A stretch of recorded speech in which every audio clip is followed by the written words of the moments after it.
Good evening. Good evening, everyone, and want to just thank you for joining us. My name is Courtney Battle, and I'm the president of the Board of Directors for Women of Color in Community Development.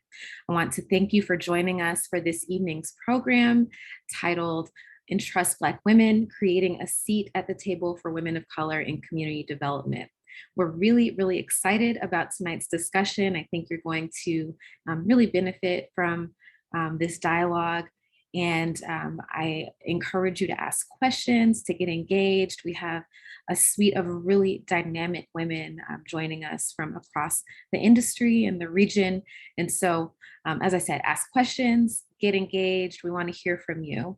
And just to set the tone for our discussion this evening, we know that we're in this space where we're seeing companies every day announce the appointment of Black women to lead diversity, equity, and inclusion initiatives.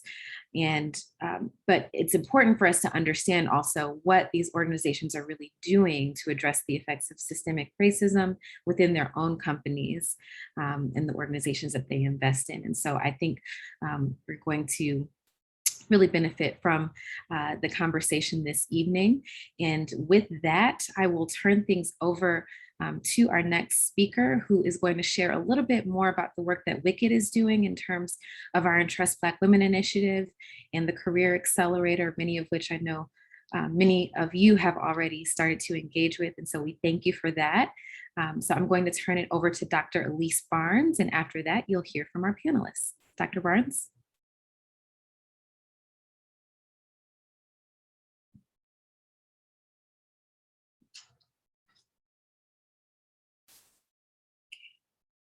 Dr. Barnes, if you could unmute yourself. All right, thank you. There we go.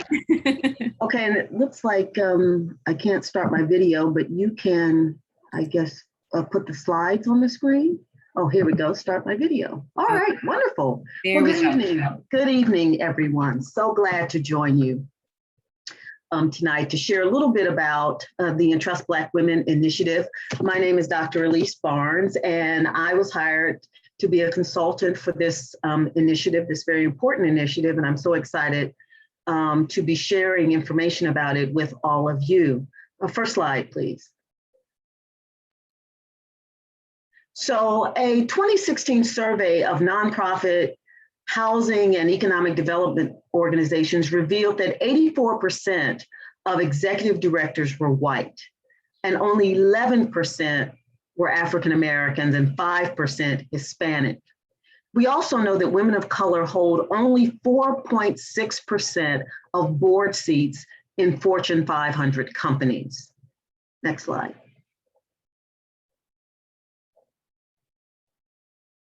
So to address this effort, this lack of representation, WCCD started the Entrust Black Women initiative. And the motto is Entrust Black Women and Watch Us Change the World. The Entrust Black Women initiative was designed to amplify Black women's expertise, skills, and insights, and support diversity, equity, and inclusion efforts in our region. Entrust Black Women provides a platform for WCCD members to share their stories, tap into employment opportunities, and participate in exclusive learning and networking sessions with regional and local leaders who are serious about building diversity, equity, and inclusion throughout their organizations. Next slide, please. So the program also consists of, for the benefit of the members of WCCD, a career accelerator. And the career accelerator is a resource for members seeking employment opportunities across the community development sector. This added benefit provides inclusion in a resume bank and a one-on-one career coaching session with me.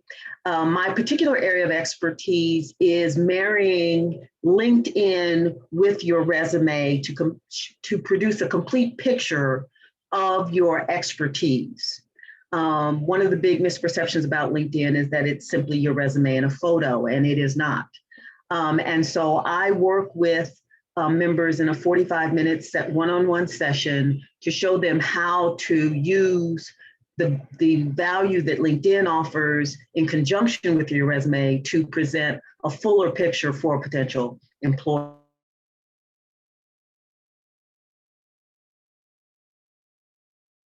Can become Entrust Black Women partners, which grants them access to the resume bank and an ongoing relationship with Wicked. The Career Accelerator is offered as an included benefit to Wicked sustaining members and for an additional fee to Wicked associate members. And I believe the final slide. So let's stay connected. If you are interested in learning more about the Entrust Black Women Initiative, I encourage you to go to the Wicked's website, which is womenofcolor.cd.org/entrust-black-women. You can also find the initiative on Facebook and on LinkedIn. Thank you very much, Courtney.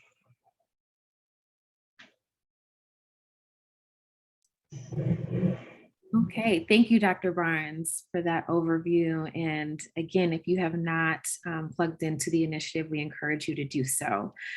All right, with that, we will get into our panel discussion. I'm going to introduce our moderator, L. Tia Blount, who is a member of Wicked and very involved on our program committee, and also the founder of Saving Solutions. So with that, Tia, take it away.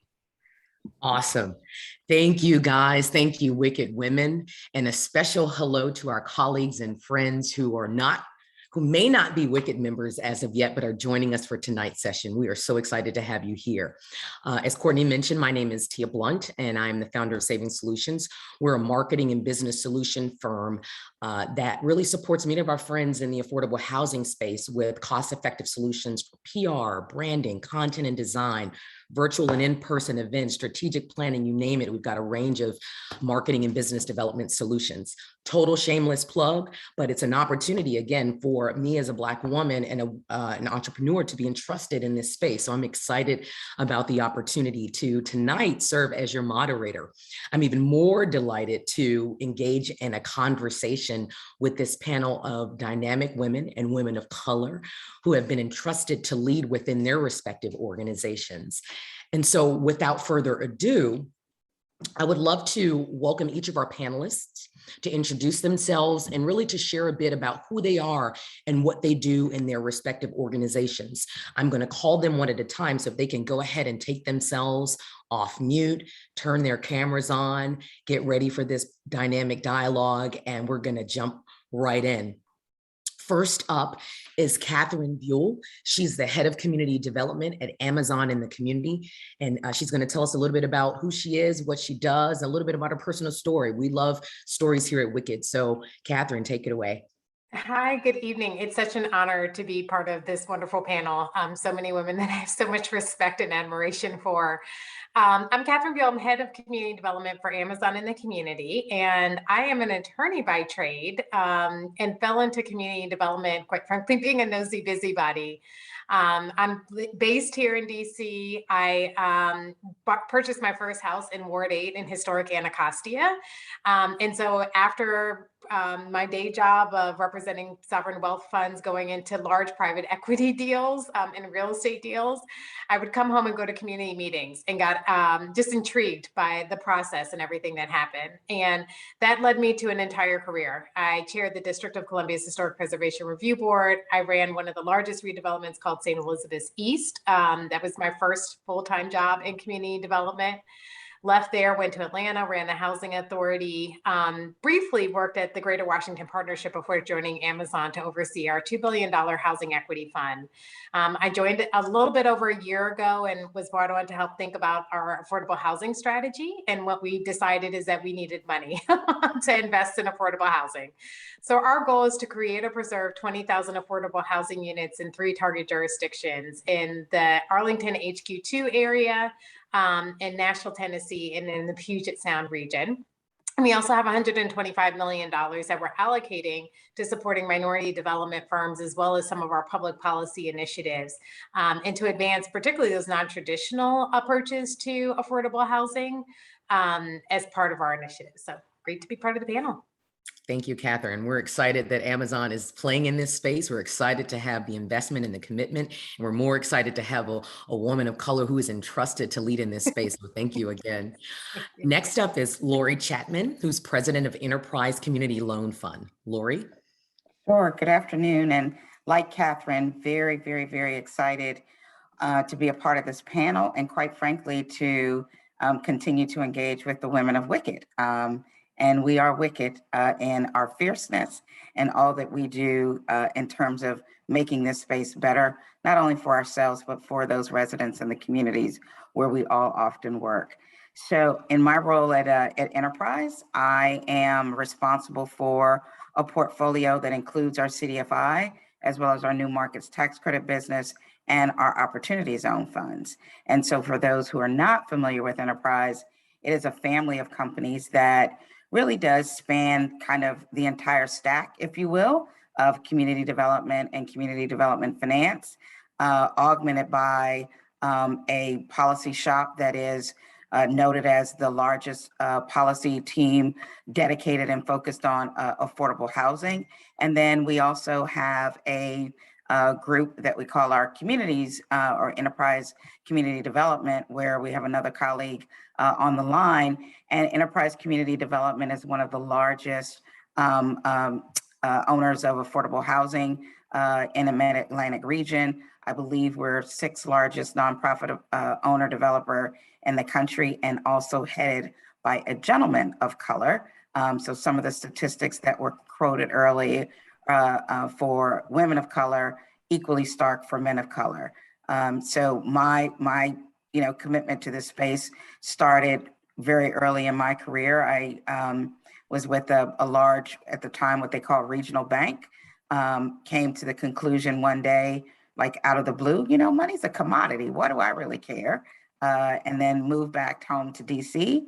And that's when I started my work in community development and have stayed committed to it since then. So, and love the work that Enterprise is doing because we get to work with many of you in different capacities.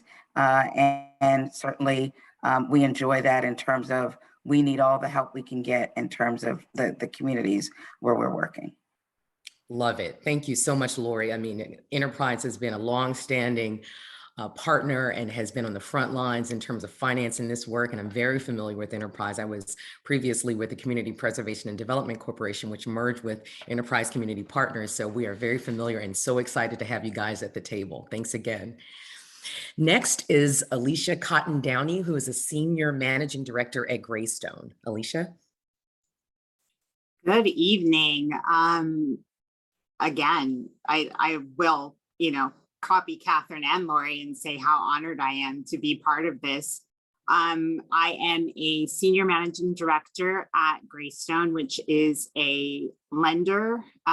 Greystone has several companies, so I just work for one of the companies that falls under the Greystone umbrella. And I've been in the lending space for about almost 20 years. And in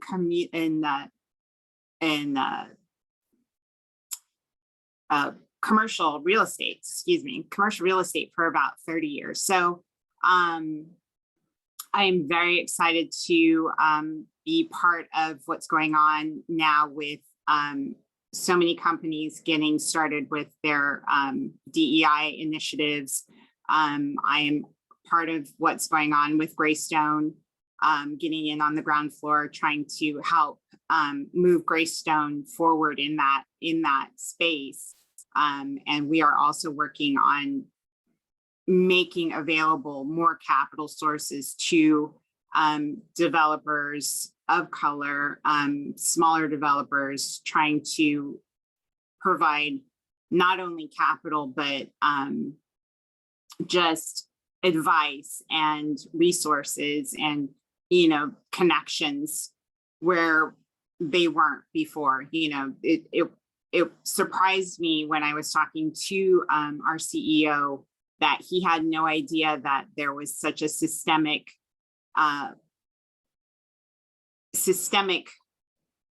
oppressive relationship between minority developers and other developers who, have been really successful in that space. So I'm very excited to be on the front lines to make a change in that space.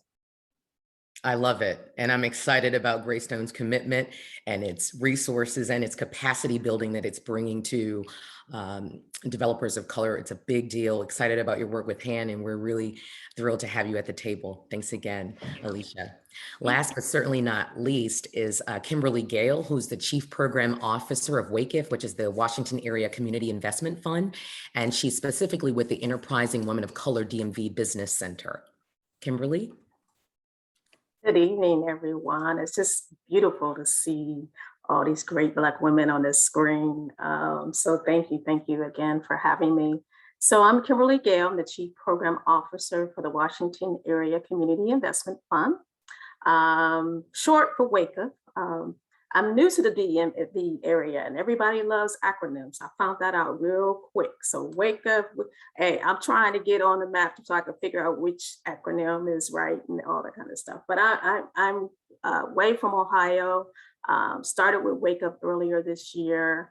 WAKIF is a CDFI institution in which we provide capital deployment opportunities for entrepreneurs of color. That's what we do. And so it was a near match for me to start this work with them because their primary goal is really to increase wealth among communities of color, especially as it relates to entrepreneurs and increasing their revenues and growth in that area. What I'm so proud about WAKIF is its commitment to specifically women of color. And they've done so by getting a grant from NBDA, which we were one of 5 organizations that received that award to open up an Enterprising Women of Color Business Center.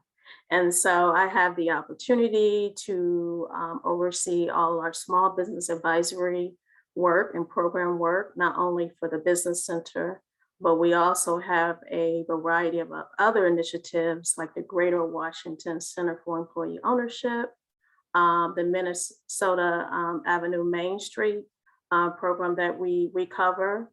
All 3 of those organizations are led by African American women. And so they have been extremely, intentional about bringing women of color into the fold so they can lead the work in which we support. And so I'm so proud that the CEO chose me as an opportunity to lead this work. And I started in a community development years ago in Ohio, teaching entrepreneurship in different colleges, worked for one of the largest CDFIs in Ohio as a director of business education, and just really wanted to be the person you walk to when you needed business advice, which is normally not the case. Most entrepreneurs of color walk in, they don't see people like us that will help them form a resource perspective, but lead them to the right way to get the answers that they really need. And so I take that to heart. Inclusive entrepreneurship has always been my pathway. I will continue to advocate for entrepreneurs of color and help them along that journey. So thank you for having me. And thank you for being here. We're really excited about the work that you're doing. Welcome to this space. Welcome to the area, rather, because you've been in this space for a while.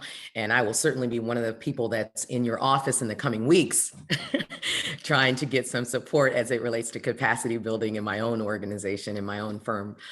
So let's get down to brass tacks. Let's have this conversation. I'm really excited, and I'm not going to pick on anyone in particular. So if you want to answer a question, jump right in. We want this to be a candid conversation. We want it to be open. We want the dialogue to flow. So if there are nuggets of wisdom, please do share.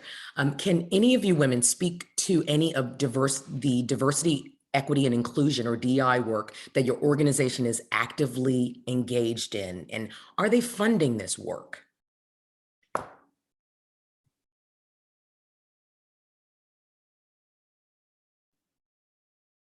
Lori, if you're, we see you, but there you are. It popped up and said, you're muted. So yes, sorry about that. So Enterprise has a couple different initiatives going on. One that is very publicly focused, and then one that's internally focused.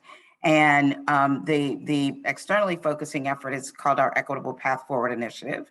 For those who may not have heard or be familiar with it, it's a $3.5 billion commitment that we have made where we are essentially using our balance sheet to go raise capital across all the normal stakeholders that you would be familiar with to essentially invest in developers of color who are, for all intents and purposes, experienced, but again, lack that balance sheet that often institutional investors seek in order for them to quite frankly, be in the game, at scale. And so through that initiative, we're providing growth capital, we're providing advisory services, and then kind of the third prong, if you will, which is quite honestly the part that I'm most excited about, and I'm currently deep in terms of work, is really using the fact that, again, we have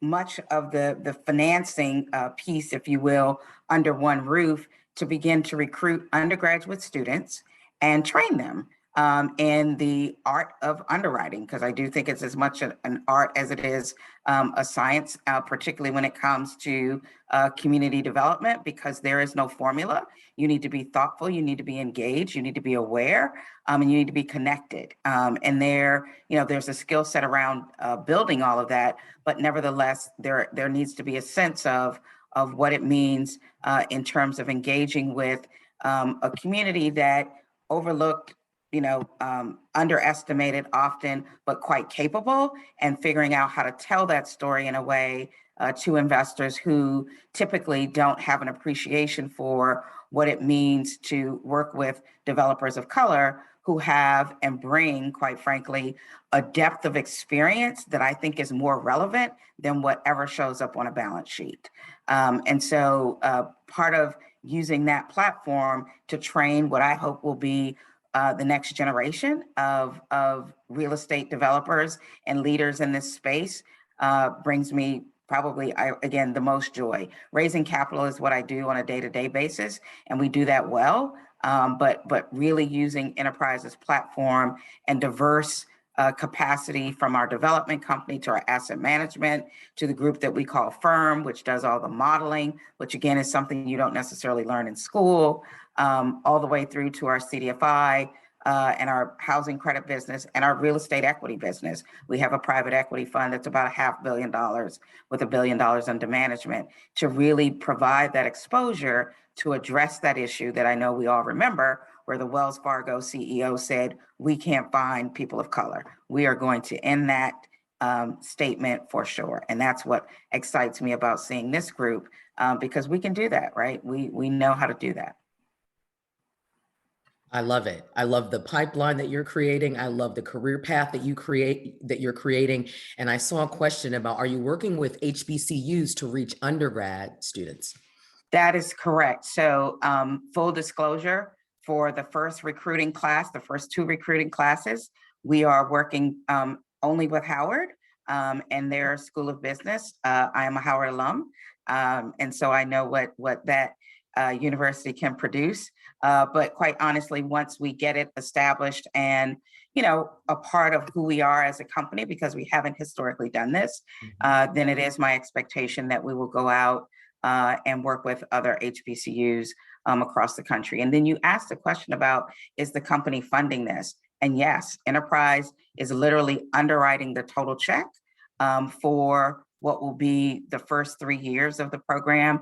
And then, from there, we certainly hope we'll go out and be able to attract other funding, because the other key component is what I've said to the company is, we're going to make this investment and we can keep none of the people. We are creating the pipeline for the field, not for Enterprise, and particularly for the field that looks like us, because we often, again, as smaller developers, do not necessarily have the ability to do on-the-job training because you just don't have a big enough staff or a big enough budget. So you need some folks who can come, at least kind of have some basic understanding of the land and the terminology and all of those pieces to kind of get started and help them get in the space. And again, with developers that look like us, but also they could go on to institutionals. What we need to do is prove the concept and from there then begin to expand the program. I love it. Anyone else want to respond to DEI work that's underway within their respective organizations that they're actively involved in, and who's funding it? Are you all funding it? Well, I can speak to it. Amazon clearly has a lot of DEI initiatives going on, and we just hired a new global DEI lead.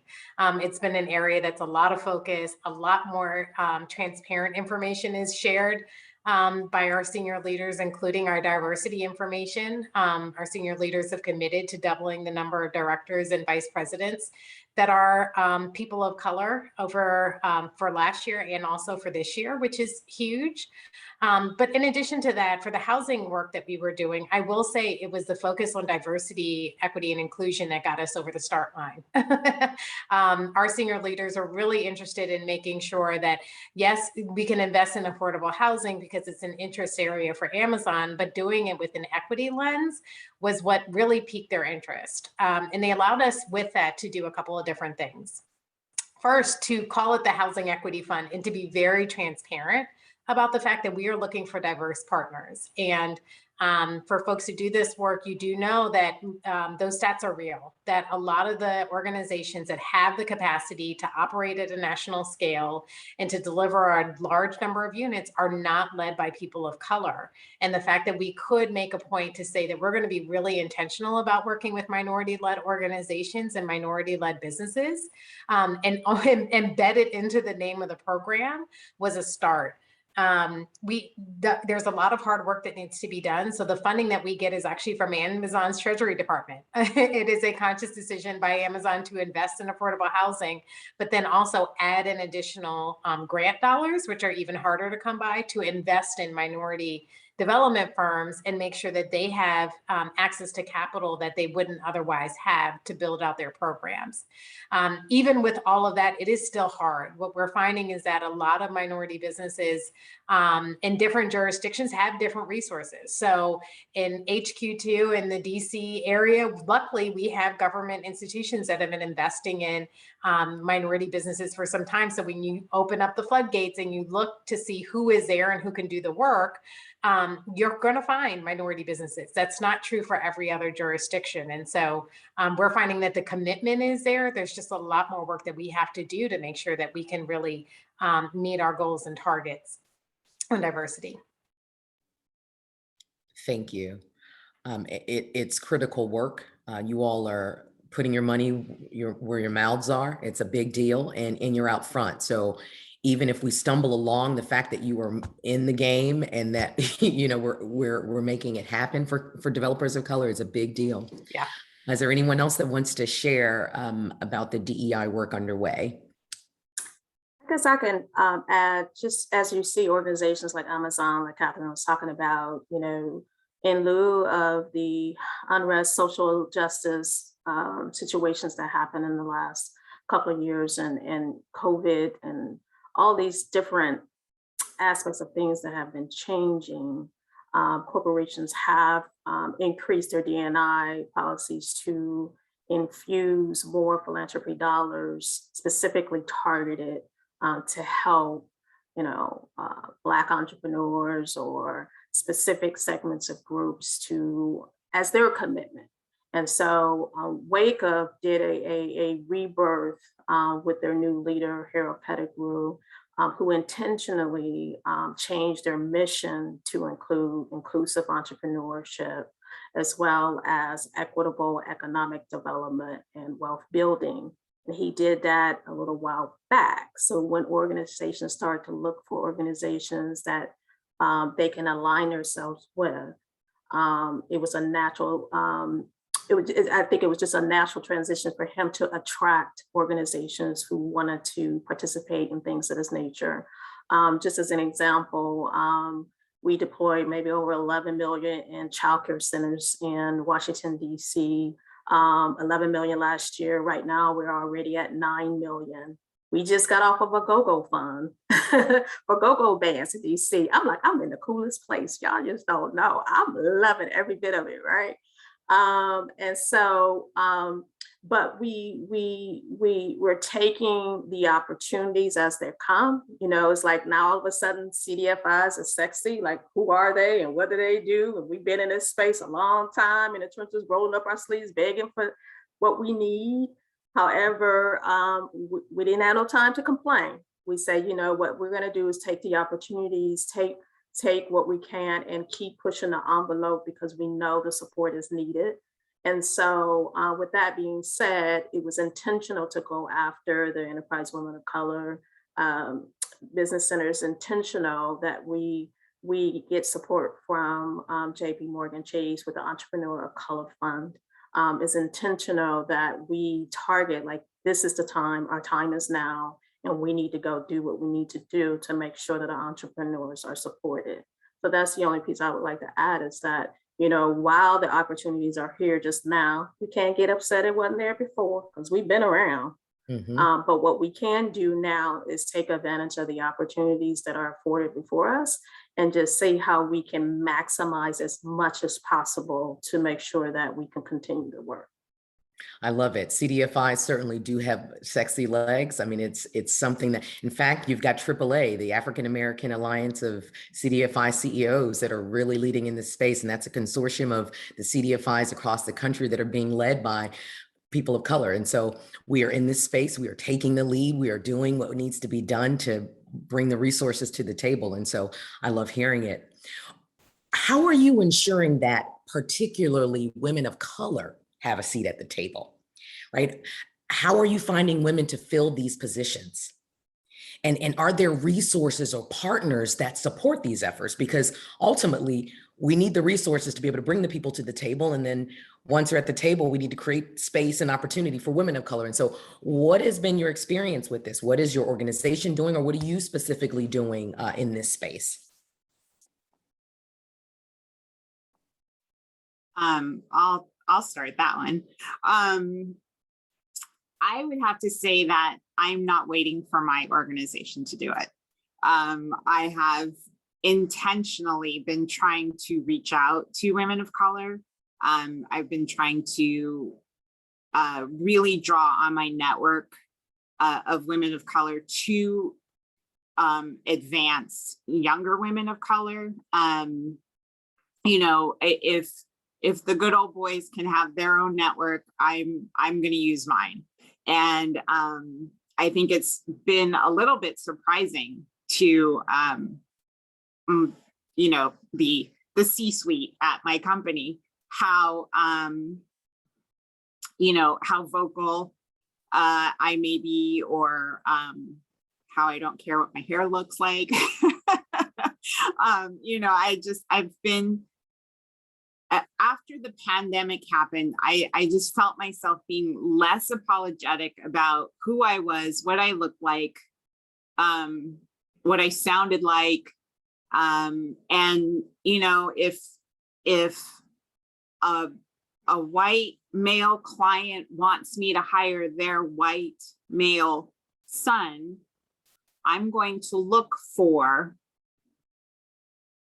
a friend of mine who looks like me, who has a daughter that's probably smarter than him. And I'm going to make them compete. You know, I'm not going to automatically, you know, fall in line anymore, if that makes any sense. So that's what I've done intentionally. And I've been a little bit surprised that I haven't gotten as much pushback as I expected. So that would be my advice, is that, you know, keep each other in mind when you're looking for somebody. And, you know, we're just creating our own networks now. And if we have a seat at the table, we need to use it. I love it. And challenging each other to say, hey, have you considered a subcontractor or contractor of color? Have you, you know, because you're absolutely right in that we have to lean on our own networks to be able to advance opportunities for people that look like us. And, you know, I am here to say that when I joined my organization, and being one of two women of color, and then certainly the youngest at the table. They're looking at me like, who are you? But I'm scooting over and making space and making room, and then I'm right behind me. Every person on my team was a woman of color, because we have to create these opportunities, because there are sharp folks out there. And I'm excited about Wicked's, even our resume bank, so that others can have opportunities to pull from a bank of resumes where women are outstanding and they're phenomenal, and they should be out front.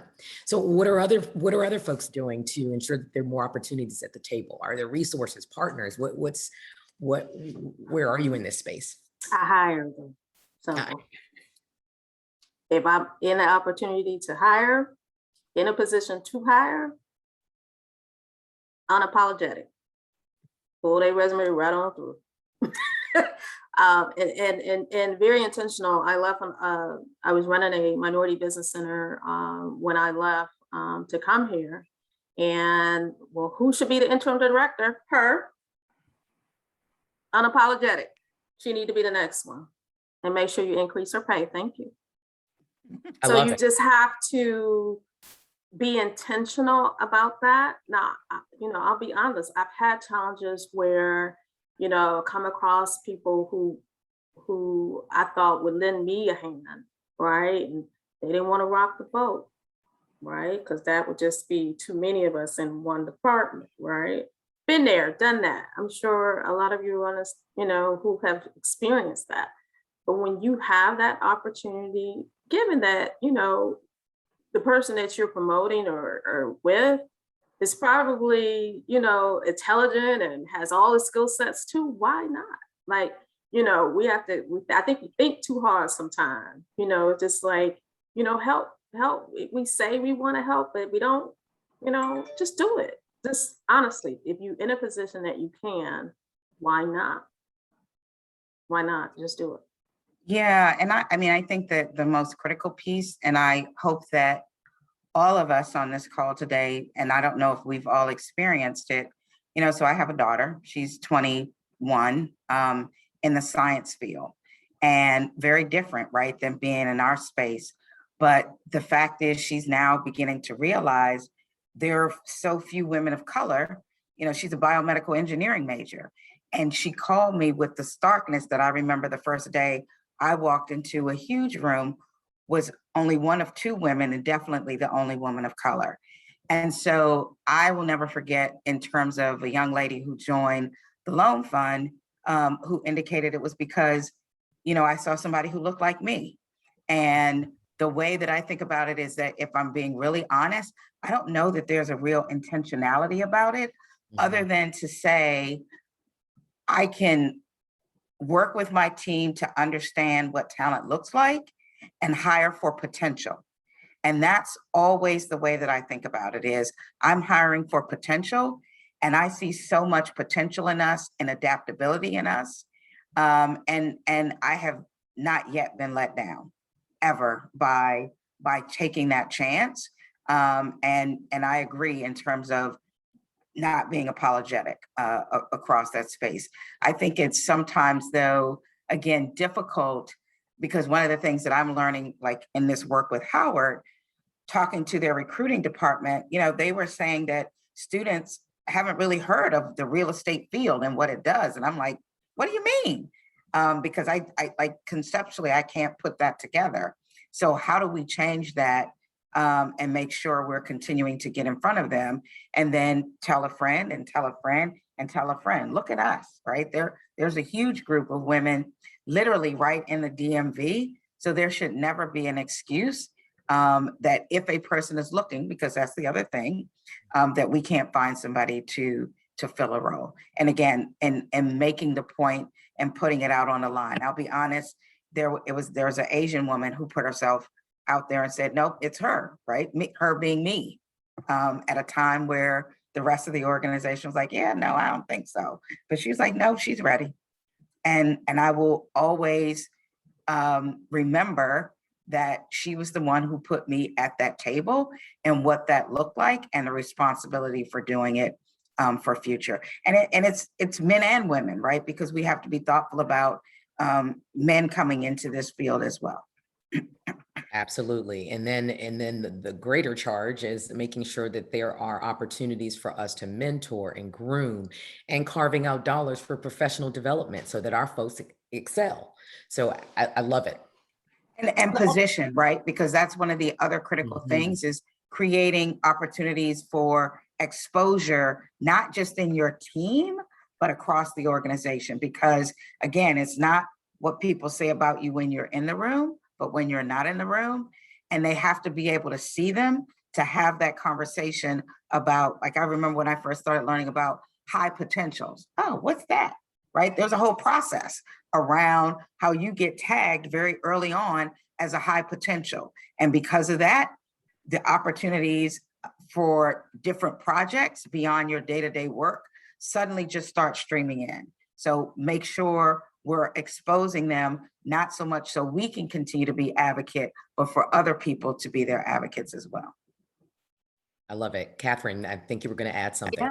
No, well, the only thing that I would add is also just using your relationship with people. So many times, especially now that we're on Zoom, it happened before. You're in these big meetings, you see another woman of color. There's a lot going on in the room.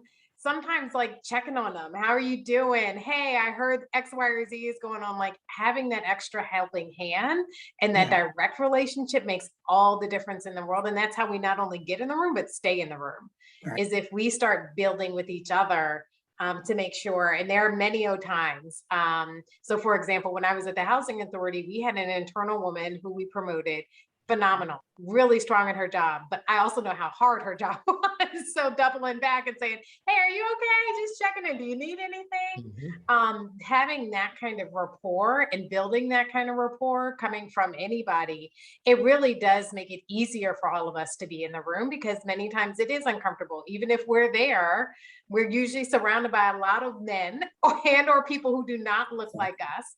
Mm-hmm. But in issues of community development, for a lot of us, we eat, live, and breathe this because it's real to us. It's real to not only how we came into the room. I know for myself personally, there were a lot of people of color behind every opportunity that I got.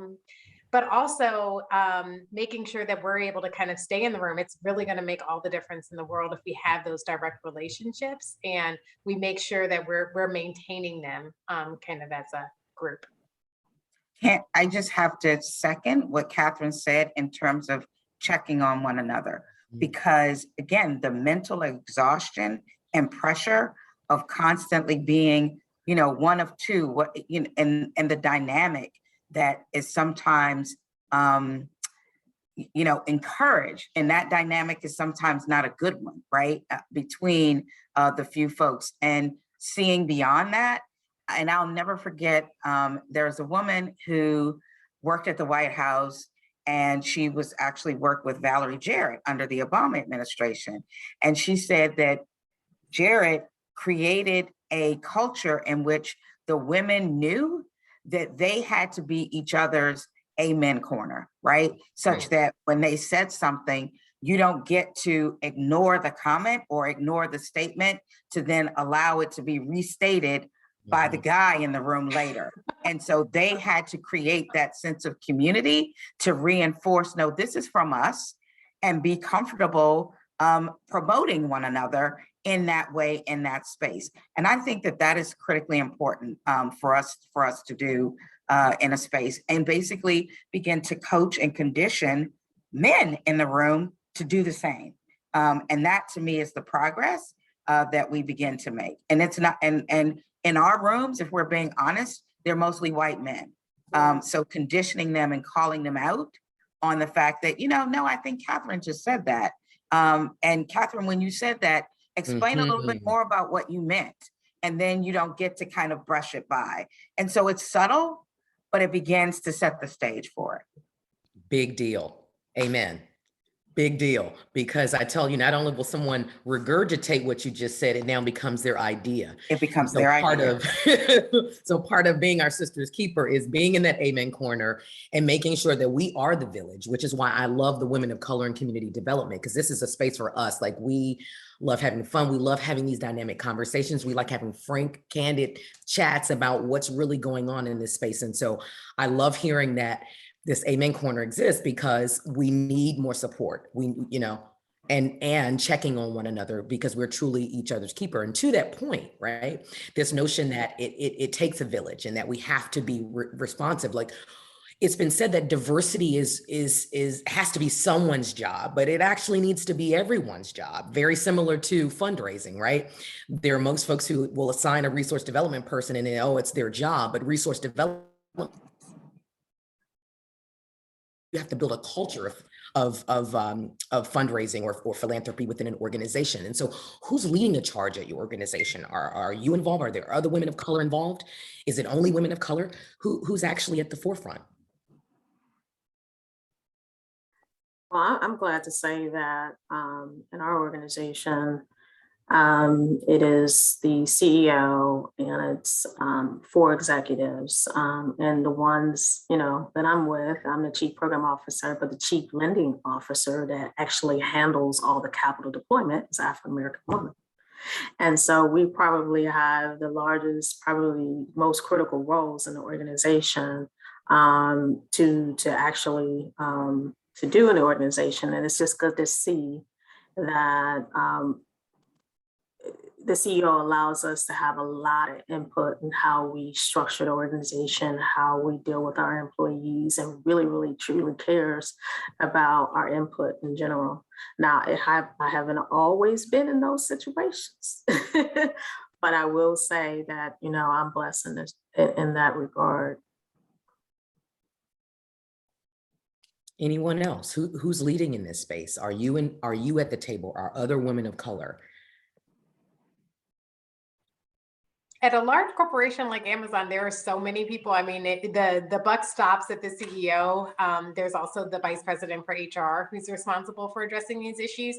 But one of the things that I have noticed and I've been so encouraged by is that the people who care about it are of all different backgrounds. We recently within my division started having a number of conversations, and it's the millennials who are leading it, and they are passionate, they are diehard, they were not going to back down. This is now an expectation for them of their employment, that this company will care about the things that they care about and diversity and inclusion. And it's not just lip service. And you can almost see the difference between the different generations, where one generation is used to using the right words, but their actions are not only diverse and inclusive, but they're not to the level of anti-racism, which is, I think, the direction that a lot of these millennials and young people are going. They not only expect you to talk the talk, but they expect you to walk the walk. And if you want to keep their attention, you want to keep them engaged, this is an issue that they are going to push. And really, it's the Black Lives Matters movement. It's all of these young people who are coming out that are now saying, we're not only going to allow you to say it's important and not do anything, but we are fully expecting, whether it's our dollars, whether it's where we work, where we put our resources, we're fully expecting that entities are going to take this seriously. And the thing that I love about them, they will call you out. They will call you out publicly. They are unapologetic, and all of the politeness that we were all taught that we should have. None of that, right? Nope. And it is one of the things that I so admire about that generation. I have a huge disdain for social media, but the power of it when used for good is amazing, because it now is not just this circle you can get. And I think that for us, right, when we think about it, because again, oftentimes because we were the only one in the room, you were constantly checking and guessing. And now, it's like, no, I'm not crazy, because 15 other people are experiencing the same thing. And so that's part of the beauty of that. But I agree in terms of unapologetic, right? They're going to call you on it. They're going to call you on it ugly. So yeah, and they'll go to social media. They'll go public with it. They don't have the same hangups. And so I'll just share a brief story. I have a friend who owns a Brown Beauty co-op, and she and her business partner went after Sephora for not having diversity in their leadership and not having diversity on their shelves. And literally within a month, Sephora issued a public statement and said, we're adding diversity on our shelves. And they said, hold on, that was only part of the ask. And they kept going. But these young people, they really are going after and using all the tools that they can to push the issue. They're not backing down. Right. And it's necessary, and new breed of millennials. And I love it. I love the energy. I love these emerging leaders. And I love that we're carving out space for them in our industry or our sector so that there are more folks like us who are bold and emboldened in the work that they do. So really excited about it. But I'm curious, and let's talk challenges, right? Because this work is not easy. And until social media and some, a lot of the things that have been happening in the African American community have been happening since the beginning of time, right? So we're just seeing a lot of this play out publicly. And so folks are talking diversity and inclusion, and in many instances, these were buzzwords. You'd have an individual you'd hire, and they sort of come up with these one-off programs. They weren't sustainable. It was a kind of a nice to do, right? So what have been some of the challenges that you've seen, or some of the challenges that you've experienced in doing this work, or being an advocate, or, making sure that women have had a seat at the table? I'll go. If you've been in the space of community development, nonprofit space, and you realize, like you said, the statistics that she said, 84% of the CEOs are white or some other color, right? Mm-hmm. It's interesting to me how, if you're in that work and it's led by those individuals, but the support they give is to underserved communities or people of color, right? And they're out here advocating for it, but they really, in this case, it's like, okay, it's a philanthropy game. It's about getting the most money, and they don't really have the best interest of the people that they serve, right? And so sometimes you get caught up in organizations that, it's about the bottom line. It's about, we need to stay open, but it could just sometimes just don't care about the people that they're serving. And so some of the challenges I faced was that in organization is white led, or in my particular case is the individual was Russian or whatever, and had no clue about, number one, being empathetic to the people that worked and reported to her, to the CEO, had no regard. So if you treat individuals that you serve bad, but yet you're out here raising money for those same people, then there's a conflict in terms of how you support. But I had challenges with that. And then the other thing that I would say is that when there were another woman of color in the organization, somehow it worked out where it was like they were pitting us against each other. Mm-hmm. Okay. Unfortunately, the other woman of color took the bait, and she was at it with me, and I just never knew why. But she had other folks in her corner, just causing the friction between us, and I just could not face. Years later, she said we ended up in the same place at the same time. So you gotta be careful how you treat people. And she just apologized, and just really apologized for her role in that. And her comment was they wanted us to be at odds with each other. And, I took some time to reflect after, like really if that's the case, but sometimes that is the case. And so, just being careful about your environment and your culture, and checking your social capital around with us as sisters and sisterhood, and saying, hey, we can't be at odds with each other. We have to be together. If it's only just us, we need to make sure that we form that alliance together as well, to not allow that to happen, because you can't get work done, right? If they're just trying to pick who's the best, only one of a color versus the other woman of color, well, you can only have one. That's no. We walking in together, okay? And so that mentality of having in organizations where they will try to pin you guys apart from each other can really happen if you don't be careful. If you don't be careful to watch debate, I guess that's what I'm saying. Other challenges.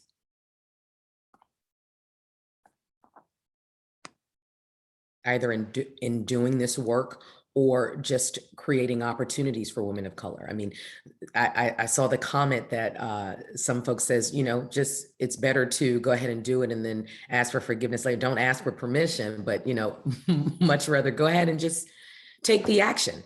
But sometimes taking the action comes with consequences. So has anyone experienced challenges, or, have you all been just welcomed all throughout your career and it's just been a kumbaya moment and there's always been an opportunity at the table? Let's hear some of the challenges. When I was running the St. Elizabeth's redevelopment, we were really aggressive about pushing out opportunities. And one of the big lessons learned for me is not everybody is ready for that opportunity. Some people will use well, I'm this small business and I'm what have you, but you still have to do your due diligence. So my lesson learned, I actually went and get advice of some of my counterparts on a couple of, or at least one decision that really came back to bite me. I took a chance when they said, I just don't think this person has the experience. And so some of it is, how do you balance really having somebody who, as you're investing and you're trying to be diverse and you're trying to be thoughtful, who is that diversity, but also can really step up to the opportunity? Because the worst thing you can do is put somebody in that position and them not do well. And then it not only looks bad on them and your decision to bring them in, but it also really narrows opportunities for other people. And so continuing to do your due diligence, continuing to back channel and be the amen corner, but also not being so blinded by the need for diversity that you overlook some of these basic standards. It's just a reality, and not everything will work. And luckily, it wasn't taken as like a windfall against, in that case, women of color, but also, and it wasn't directed at women of color going forward, but it was an opportunity for me to learn that, even if I'm excited and I really want to invest with diverse partners, I do need to make sure that those partners are in fact ready for the opportunity that they're leaning into. Great point. Great point, because it's nothing worse than being badly burned and then having the "I told you so" and tail tucking. But it's okay. You dust yourself off. You get back out there, and we continue to look at opportunities for folks of color. And I saw a question come in the chat. I think it was from Heather, and we're talking about the role that women play in this space. But how do we work with our brothers to ensure a mutually supportive network exists, right? To support each other in this moment, because there are times when women, we can absolutely support one another, but when it comes to a male and a female coming toe to toe that are a color, it's like, guys, where's your voice? So I throw that out to the group. How do we work with our brothers to ensure this mutually supportive network exists? If I'm totally honest, I have no clue. I'm going to be, and so part of that is, so, again, when I look across enterprise, there are men of color there, but only recently is there one in the room, and that's the person who now heads our development company, and it's interesting, and I don't know how, and so if there are insights or thoughts about that, by all means share. But one, they're not. The statistics is quoted in terms of the number of Black men in the whole asset management field, right? If you think about it beyond this, I can't remember if it's 1.2 or 2.1%. So there are not a lot of them. And then even within the community development space, there's such a smattering. So I don't know. I don't interact with them enough to really be able to have a clue, a basis of experience, or a point of view at the end of the day. And I think that, again, Black women, we're still seen as not a threat by anybody, right? And so I think that's our superpower, quite frankly, when you really think about it, is you take that and you move, and before you know it, you're there, and nobody saw it coming. But I struggle with the whole question of the sexism piece. And I would just add, it's taking the outreach to the next level with men as well. If you notice that there are only a few men, I mean, this works both ways. The good part about being a woman of color is that you are likely more sensitive to what it feels like not having people who look like you in the room. And I've been part of organizations that have a very strong female leadership presence. And so in those instances, we've actually been more proactive about reaching out to the men and making sure that they get included and making sure that they get an opportunity to speak up. Because to Lori's point, when the women get in the room, sometimes we can take over. We can, but it's just being, just as thoughtful in the reverse. And it's not just men, it's not just African American men. It's anybody who feels like the other in the room, and just being mindful and thinking about, okay, well, let me just make sure that your comments and feedback and your speaking up is welcome. And for African American men, just being mindful that if they are the only in the room, that extra outreach may be warranted. Mm-hmm. Anyone else? We've got a question about previous challenges on the table and ways we might consider working with our brothers to create this network of support. I think it's all intentional. Like, you have to make intentional efforts across your relationships, even with male counterparts, even if it's awkward, right? Like, we would naturally go to another woman, but even if it's awkward to do so, and just having that dialogue and conversation about, their career path matters as well, and just making sure that you create those relationships, because there may be a time when you're not in the room and they can speak up for you. Mm-hmm. And so, if you don't create that relationship, then, it's kind of hard for that person to speak on your behalf. Luckily, I have had that happen when I wasn't in the room at the time, and they were able to say, nope, that's not Kim. She's not like that, because I had built that relationship with them. So yeah, I think it's all intentional about relationships, right? People don't typically support people that they don't know. And so they can't speak on your behalf, they can't speak up for you if they don't know you. You can't assume because they're Black or they're the same color as us that they will automatically do that. But most people, if you think of across the board, they're not going to speak up for you unless they really know you. So, making intentional efforts across the board. Absolutely. I mean, even if they can't be, there's a difference between an advocate and a champion. So, sometimes there are folks that say, you have to have certain resources or be in position of power to be able to really push some things. But even if you just let's just advocate for our sisters, that would be great. So I hear you, and it certainly does not go unnoticed when you see our brothers in the room. And so I love this point about being intentional about, connecting and making that relationship, because ultimately, it only serves not just us as women and not just us in the community, but it serves all of us. So absolutely. But so how are organizations holding themselves accountable to this work? Are there dashboards? Are you publishing reports? Are you, just sort of, is it a pat on the back or feeling good internally? How are you holding yourselves accountable? I can speak to what Greystone is doing. Almost immediately after what happened to George Floyd, the CEO got really proactive. He decided that he was going to form committees.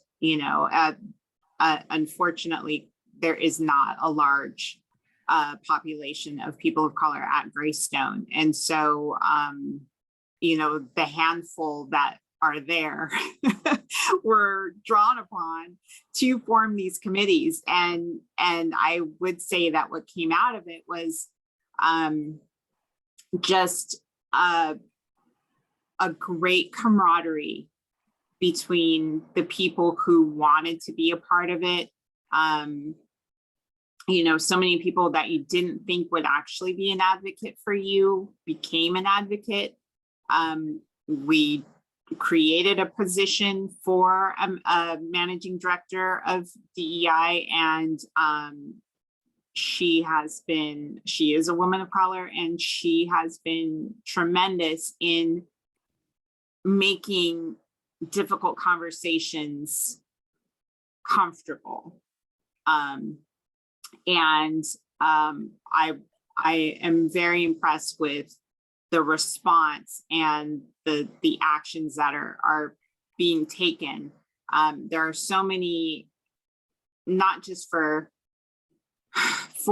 the race aspect, but there are so many aspects of DE&I that has been, you know, revealed to me just out of being a part of this committee. And so I would, you know, commend Greystone for what they've been doing in this space, just in this short amount of time, because to be kind of called to the carpet for your lack of diversity, and then actually, you know, take that and not, you know, turtle, but, you know, go out and say, okay, you know, we recognize that this is what we're going to do, or that what we have been doing, and this is what we're going to do going forward, because, you know, like the little thing says right here, where people matter.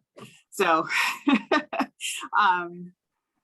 you know, I will say that I am proud to be part of what Greystone is doing to push this initiative forward, and it doesn't feel like lip service to me. So that's one thing that I feel is really important about that.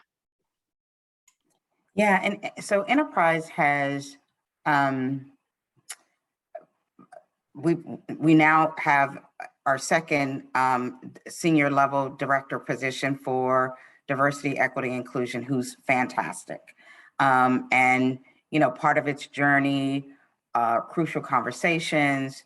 We've brought in a consulting firm to be really thoughtful with us about how we develop and implement.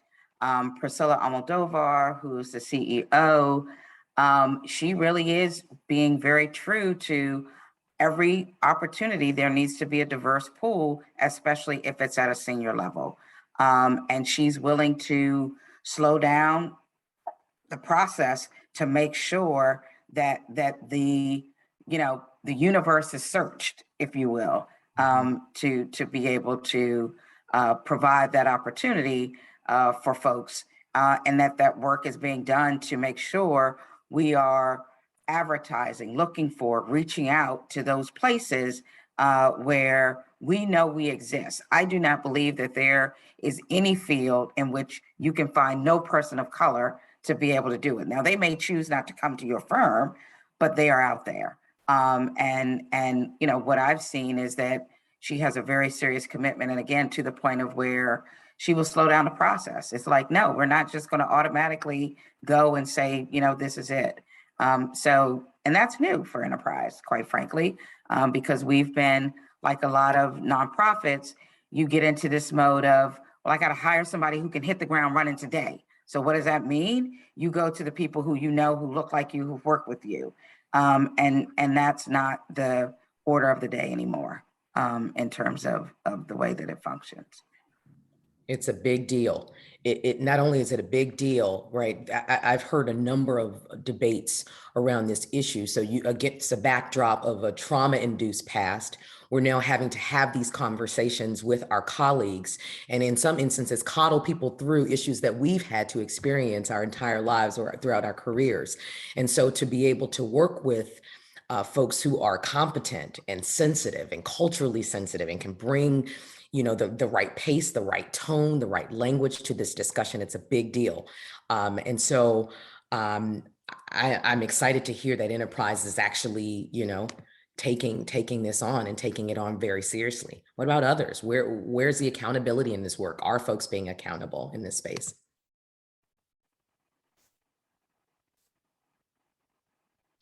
Yeah. I can't speak to Amazon's DEI initiatives generally, but I can tell you that on the Housing Equity Fund, we're counting every opportunity. And we're clearly distinguishing where we're able to make investments. So the fact that we're parsing apart, we have internal goals around inclusion, but we also, the fact that we're able to parse apart a tranche of our grant funds specifically to addressing diversity initiatives, we're going to be held accountable for where that money goes, how it's used, and who it benefits. But we're also able to earmark those dollars to minority developers and minority-led organizations, which makes all the difference in the world, as opposed to saying, this is for everybody and we'd have a preference. We're able to say, no, this money is specifically for minority-led organizations. And that's really, for us, what's going to move the needle forward. I love it. I have two questions that are coming from the audience, and one is actually directed to you, Catherine, so go ahead and stay off mute. What is the average or range of funding you're providing for affordable housing projects? It really varies. It can be as low as $1 million or $2 million to be able to fill some gaps so that somebody can close. Clearly, all the way, we don't plan to make a lot of Crystal House investments all the way up to $380 million. But generally, what we're seeing is that most of our loans are on average around $20 million that we're getting through our internal system on a per project basis. Got it. The other question is, how do you folks on the panel navigate and overcome the friction that sometimes occurs from other women who might be in positions of power and intimidated by your presence? Because you guys are powerful. I'm like already emailing you as I'm talking in this, in this conversation, because I want to know you. You guys are phenomenal, but I'm sure that intimidates some folks. So how do you navigate? If I'm being honest, you don't cower. You don't cower. I mean, so, you know, when you were asking about some of the things, and I will admit, I myself, I said this to somebody earlier, and I mean it. There was a time at Enterprise where they literally ate Black women alive, literally. How? Because they were given accountability, but not the authority. And when they attempted to exercise it, there is a way in which people can question you to death, where you begin to question your own self-confidence, your sanity, quite frankly. Like, why aren't they seeing, what am I missing? Why can't they see it? And, kind of the psychological impact of you just constantly being peppered with questions. And there's a way to ask a question when you know it's being supportive, right? It's trying to help you see a bigger picture versus a way in which you ask a question that is undermining. And I've seen the organization pivot from that. And when it seeps in, you have to be confident enough, quite frankly. And I know you saying that doesn't make it happen, but to say, well, here's the way that I saw it, or here's the way that I thought about it, right? And I appreciate your bringing that other perspective. Would love to examine that more with you, right? But you're not going to call me and make me defend myself, on a matter by matter, bullet by bullet basis. And being able to recognize that when you see it coming or when it starts to happen, and you change that conversation, that's when you take back your power and you own that space in a way where it's not that you're saying, I don't have to respond or I don't have to answer, but it's like, I don't have to do that in this setting in the way that you're trying to make it happen. We can do this much more productively in this set of circumstances. But for me, it's like, I'm not going to cower from that. And because it is real. And, if I'm being really honest, white women are sometimes even your more difficult challenge than white men. Who are we kidding? So you got to be willing.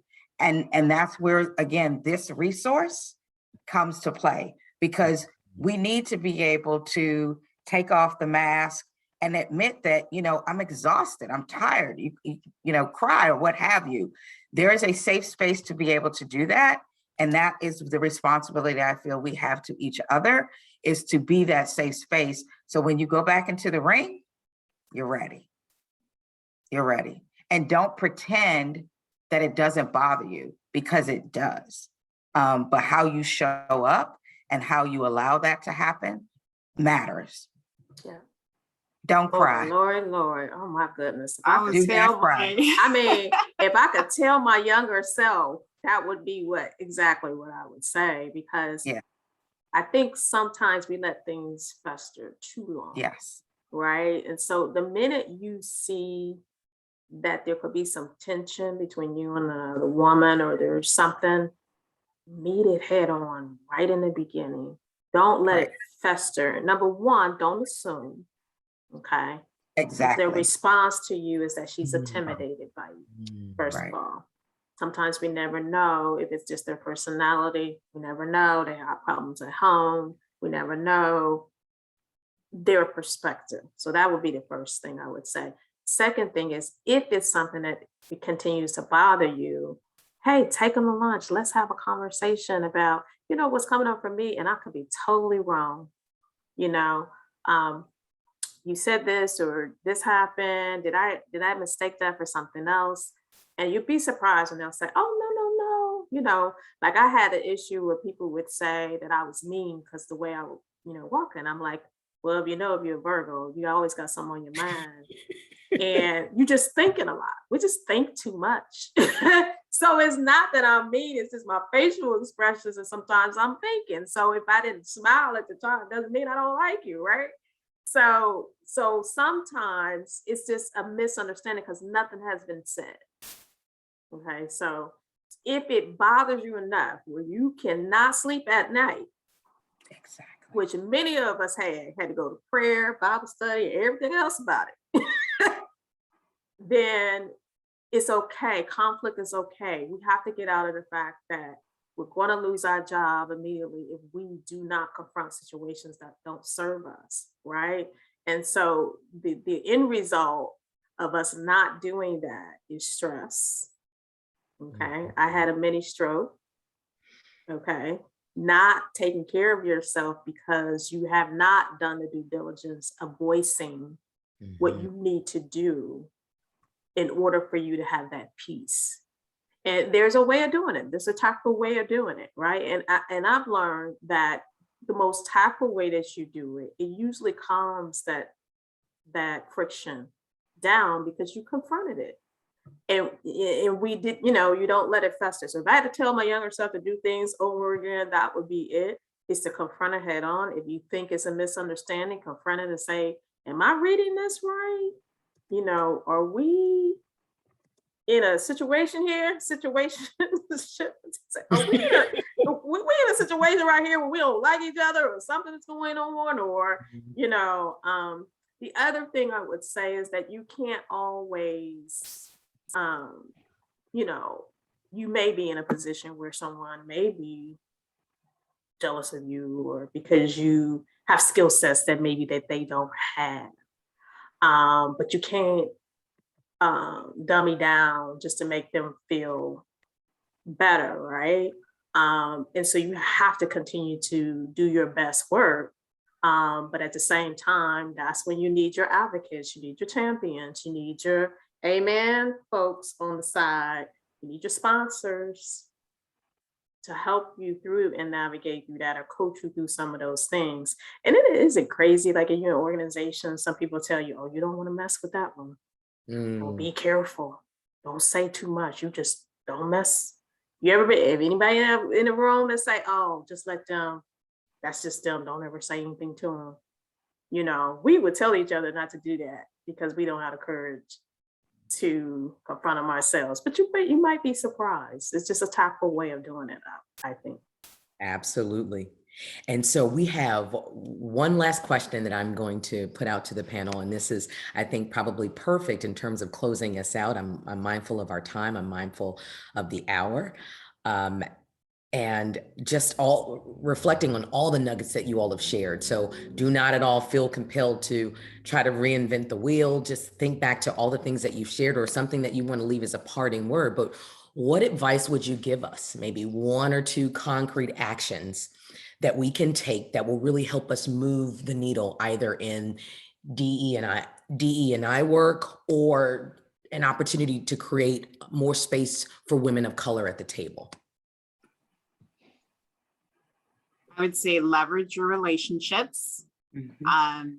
Encourage your relationships to join organizations such as Wicked.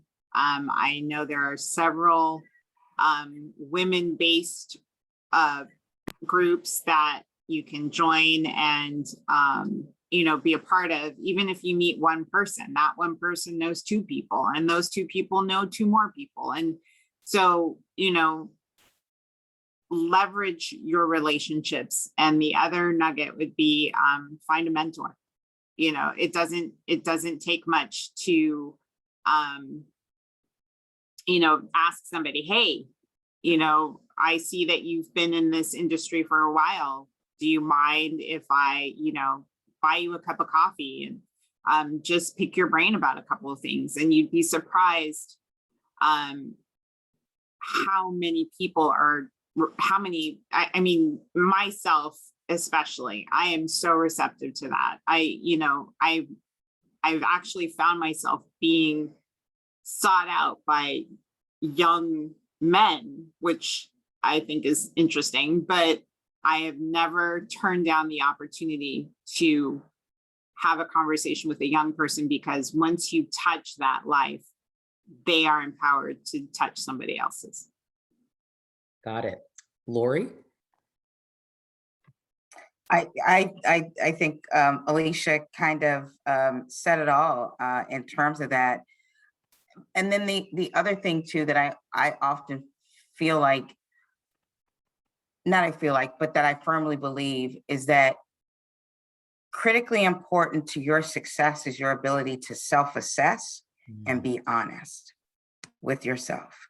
And I think that when you model that for other people, that I think helps in terms of just spreading confidence, because then that way, the way that I've always thought about it, then I'm never surprised, right? In terms of what feedback I might get.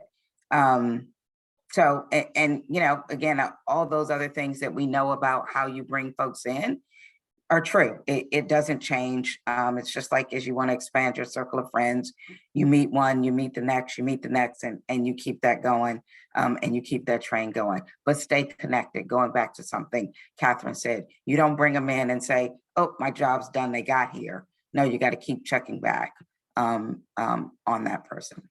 Good segue. Catherine, one or two actions. I would say sometimes be aware of your environment, and maybe your environment isn't the right environment. I will say part of my secret key to success is that I was willing to keep moving. I was willing to keep being curious. I was willing to keep showing up at meetings and talks and what have you, and just learning as much as I could. But there are some environments that are not going to be welcome, that it's not you, it is them. You're not going to change them. And there are times where you're just going to have to say, I am not going to be successful in this environment, and put yourself in a light where you will be successful. There is an environment, there is an opportunity around the corner. And so when you're finding that you're frustrated and you're not getting very far, then figure out what that next step needs to look like, so that whatever your interest is, however you need to show up, really does shine through, and you're not just dependent on somebody else creating those opportunities for us. I think we sometimes give people too much power in this, particularly our employers. We expect our employers to be everything. Got it. And I will say the people that I'm most impressed with are the ones that go out and get the information themselves. They get the training themselves, and they wrap themselves around other people who are like-minded. Got it. And in the 20 seconds that we have left, we literally have 20 seconds. I'm mindful of the time. We're going to give Kimberly the last 10 seconds to take us home. Hey, be the change you want to see. I love it. Mahatma And Gandhi. so be the change you want to see. Don't wait on others to come up with a solution. So if you want to drive the DNA process in your organization, do it. Be the change you want to see and create that for yourself. Live your life by design. Design what you want to see. And I'm with Catherine. Don't stay in toxic situations that you know that you are well above. Get out and get off quick and keep it moving. I love it. keep it moving. Thank you, thank you, thank you, ladies. I am turning it over to Courtney so that she can give us a final, but just the chat is on fire. Thank you, thank you, thank you, ladies. Again, this was phenomenal. Yes, thank you to all of our wonderful panelists. We truly, truly appreciate your time that you lent to preparing for today and being a part of this discussion. I also want to thank Dr. Barnes, as well as Tia, our moderator. Really great conversation, so many nuggets to take away. And we look forward to connecting with everyone soon. Just a few housekeeping items. If you are not a WCCD member, we'd love to have you on board. You can visit our website to join. If you are a current member and need to renew your membership, you can also do that on our website. And we also hope to see you next week. On the 23rd, we have a program in conjunction with HAND and Crew DC on the intersection of race, gender, and real estate. We're looking forward to that as well, also on our website. So the moral of the story is visit WCCD's website for all of these things. Have a great evening, everyone, and we look forward to seeing you soon. Thank you.